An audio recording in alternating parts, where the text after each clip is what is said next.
and welcome to the Lifestyle Refresh podcast. I'm Stephanie, and I'm so excited to have you here. This is a space where we explore what it really means to live a balanced, healthy, and fulfilled life through fitness, mindfulness, resilience, and everything in between. I created this podcast to share with you my journey, all the ups and downs, and the lessons I've learned along the way. My hope is that it inspires you to show up for yourself no matter where you're starting from. Each episode will dive into topics that will help you refresh your mindset, habits, and lifestyle so that you can step into the best version of yourself. I'm so glad you're here to join me on this journey. Let's get into it.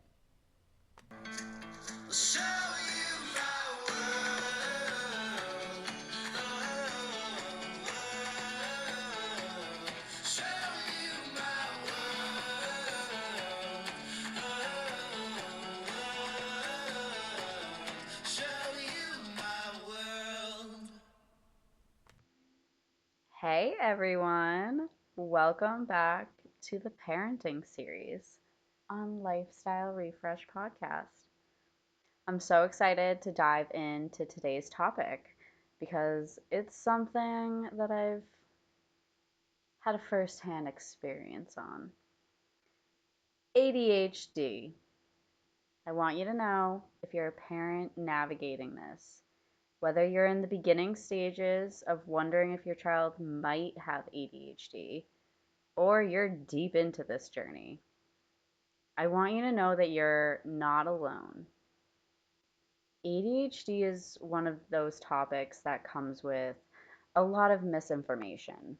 There's strong opinions, and let's be real, some judgment. So today I want to break down what ADHD actually is. I'm going to bust some common myths and share our personal experience with my son's diagnosis, what led us to seek answers, the path we chose, and what has helped us out the most. So, grab yourself a cup of coffee, get comfy, and let's get into it. So, let's start with the basics. What exactly is ADHD? ADHD stands for Attention Deficit Hyperactivity Disorder, and it's a neurodevelopmental condition that affects attention, impulse control, and executive functioning. But here's the thing: ADHD doesn't look like the same thing in every child. And there are actually three main types.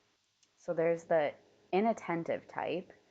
This is where a child may seem distracted, forgetful, or just struggle with following through on certain tasks. Then there's hyperactivity impulsive type. This is what most people think of when they hear ADHD. Lots of movement, impulsivity, blurting out answers, or constantly on the go.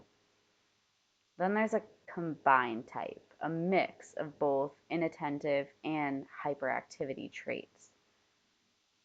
Now, let's talk about some of the myths that surround ADHD because there are a lot.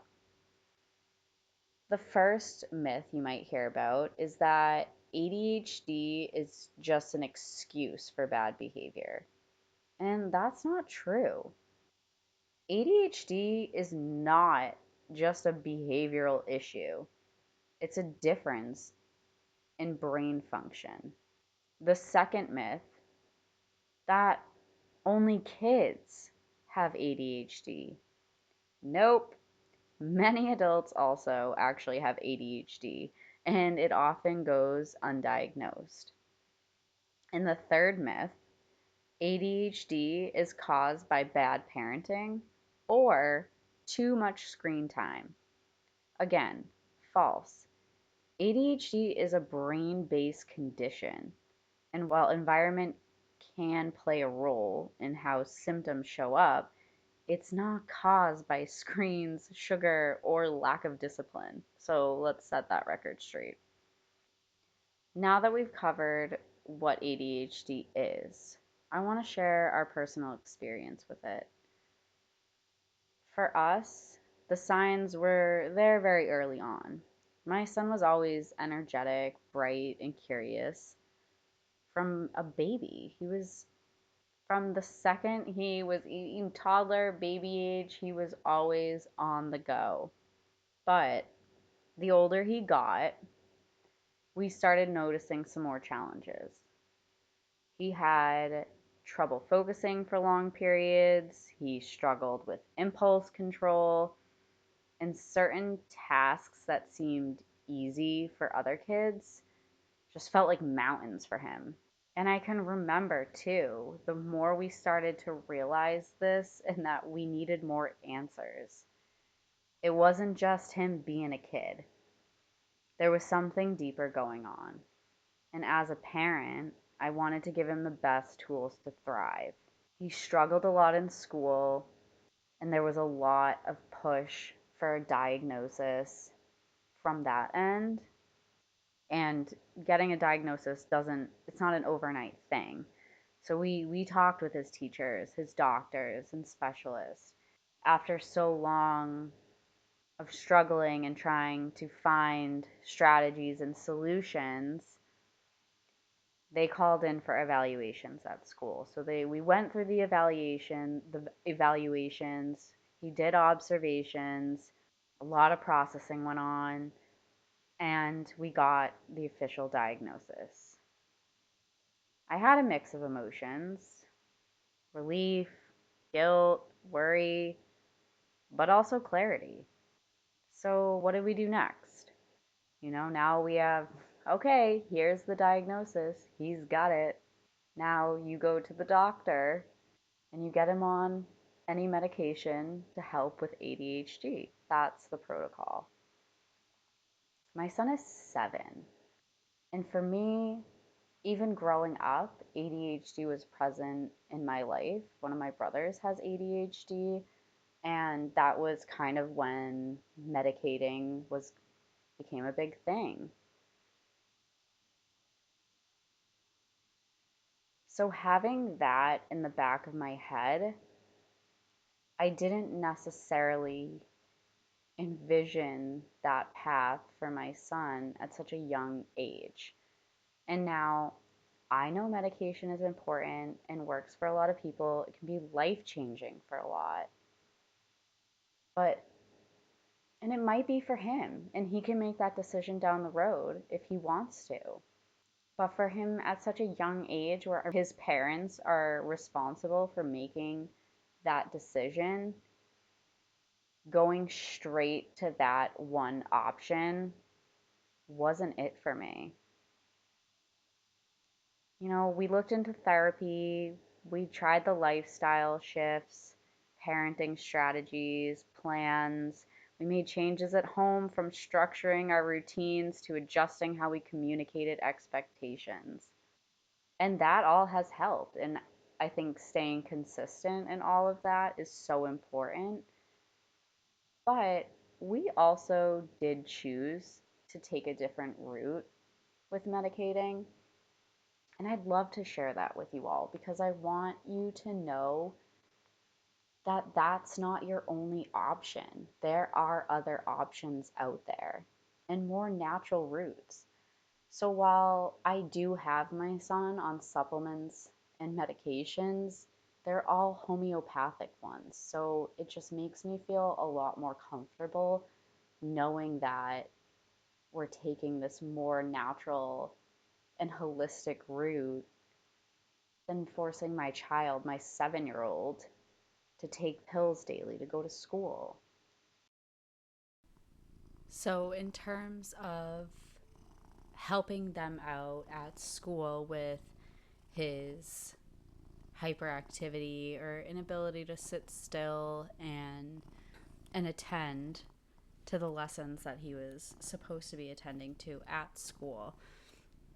So, in terms of that, of trying to find a solution to medicate him, and with the supplements that we are do have him on, we started working with a company. The company we started working with is called Natural Health Pathways, and it's a center for wellness serving to individuals to seek more safe and natural solutions for their health problems. So they are known to help in a lot of different areas, but ADHD was also one of them. And I had a mutual friend at the time when we had first gotten my son's diagnosis recommend them to me.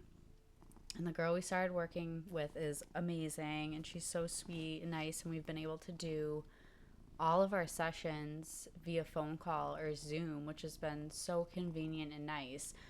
She's Reiki certified, so it's all throughout energies and how they relate to the organs in our body. I don't want to butcher how the way they go through this, but from what I gather from her, from what she's doing, she goes through senses and pulses at how what at each organ in his body. So each major organ in his body, she goes through and feels the energy pulses at what that specific organ is pulsing at. And she goes through a 1 to 10 scale, and based off of what each organ says, that's how she can recognize where we need to focus the most of our attention on what specific organ is pulsing the lowest and that he needs the most support with at that time. So his medication does change routinely as we meet with her. And when we first started meeting with her, it was more regularly. It was about weekly or every other week. And then throughout the summer, because we started this in May, throughout the summer, it kind of got pushed back out to a month. And as of recently, we've been able to go even a couple months without, needing to have anything switched up. Or it's funny because she had mentioned it in the beginning, and there are definitely signs and things that you notice on the way they behave and start to act or do things that tell you that you need to kind of check in and maybe readjust what they're taking it. So it's amazing. Like, we definitely have grown the communication about it. My son is very aware at how much it helps him. He's even had his counselors at school ask him, and he notices a difference in his ability to be able to stay on track, stay focused at school. He notices a big difference in his mood and all of that, which is amazing. And it's so good to see that reflection in him, and he be so much aware of his feelings and the effects that certain things have on that. I've been very proud to see that growth in him. But even just like as an adult, you take your supplements daily, but you hit certain points where you kind of fall off a little bit. You fall off track, And we've had those moments. It's trying to force a 7-year-old boy to take supplements morning and afternoon every day for upcoming almost a year now. It's a lot. And, you got to pick your battle as parents. We all know that. So we've had a few occasions where we've dropped the ball and fallen off our supplements for multiple weeks a couple times. And it's very interesting because we've now been able to reflect back and look, and the timing lines up for all the times where he has sparked up having some struggles at school again. And it all lines up to when he was not as consistent with his supplements, which really just helped validate me in the choice of going this path and everything I'm doing, that it does work and help. I even had that moment where I talked about of the fear of judgment of when I brought all of this information to my son's doctor and she couldn't talk to me about it. And it's not, again, that there's just so many rules in what they have to follow and what they look at as is okay and what's not okay. So of course there's going to be that fear for me that maybe this path doesn't work. So to see that we were able to look back and not only see that he's come such a long way, but even when we haven't been so solid on his supplements, those are the times where his behavior has reflected that. So it's really been an interesting and fun journey to be a part of. It's been something really cool and just really nice to see that it's not just a one-stop shop. You don't just need to get your child on Ritalin or any of those other prescription pills right off the bat. Like, there are so many other ways, and I'm not saying that this way is easier. By all means, it wasn't. I have to concoct different liquid drops into my son's, make a little drink out of it every morning. So it's not the easier route, but it's the more holistic and natural route, which is my values and my goals for my family. It's what I care about, so it's what I want to prioritize and try my best in. So I've worked hard at that, and it's been so nice to see that it's actually having a positive effect on him, and he's come a long way. So it's just to say that you don't have to follow that path, if you don't want to. If you want to, I don't think there's anything wrong with that. Like I said, like, I grew up with a brother who went that path. He might have struggled a little bit harder. Maybe it didn't work for him, but it works for some people. So that's not also saying that going that route is a bad way. But if you want to look at a more natural or holistic option, if this is being pushed on too young in your perspective, explore other options, look out different things. But one of the biggest lessons I've learned is that ADHD isn't something to fix. It's something to understand and work with. And honestly, some of the things that make life challenging for kids with ADHD are also their biggest strengths when they're nurtured properly.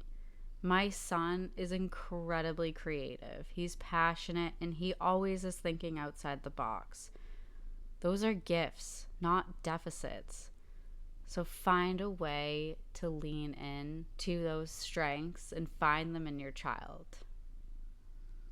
It's amazing to see what they'll come up with when they're provided the right tools to help and support them in the way that they need. But I want you to know, if you're walking this path with your child, I'm going to share a few things that have helped us. For one, structure and routine, because kids with ADHD thrive with predictability. If you have clear expectations and consistent routines, that can make a huge difference. It's helped a lot with my son, I know that. And for myself too, I gotta say, a good routine always works to my benefit as well.